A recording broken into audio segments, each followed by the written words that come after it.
பருத்தி வீரன் அமீர். அந்த படத்துல கார்த்தி பேசப்பட்டத விட, அமீர் பெரிய அளவுல பேசப்பட்டார்.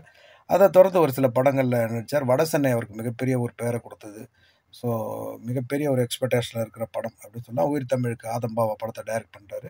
ரொம்ப நாளைக்கு பிறகு வித்யாசாகர் படத்துக்கு மியூசிக் பண்றாரு. இன்னைக்கு ட்ரெய்லர் வெளியிட்டிருந்தாங்க. செம்மையா இருந்தது. நிச்சயமா இந்த ட்ரெய்லர் மக்கள தியேட்டருக்கு கொண்டுட்டு வரும். அதுல எந்த மாற்றமும் இல்ல. சமீபத்தில வெளிய வந்த வைபவ் நடிச்ச ரணம். வைபவுடைய கரியர்ல ஒரு மிகப்பெரிய படம். சரியான படம் அப்படி சொல்லலாம். எக்ஸலென்ட்டா இந்த படத்த ஸ்க்ரீன் ப்ளே பண்ணியிருப்பாங்க.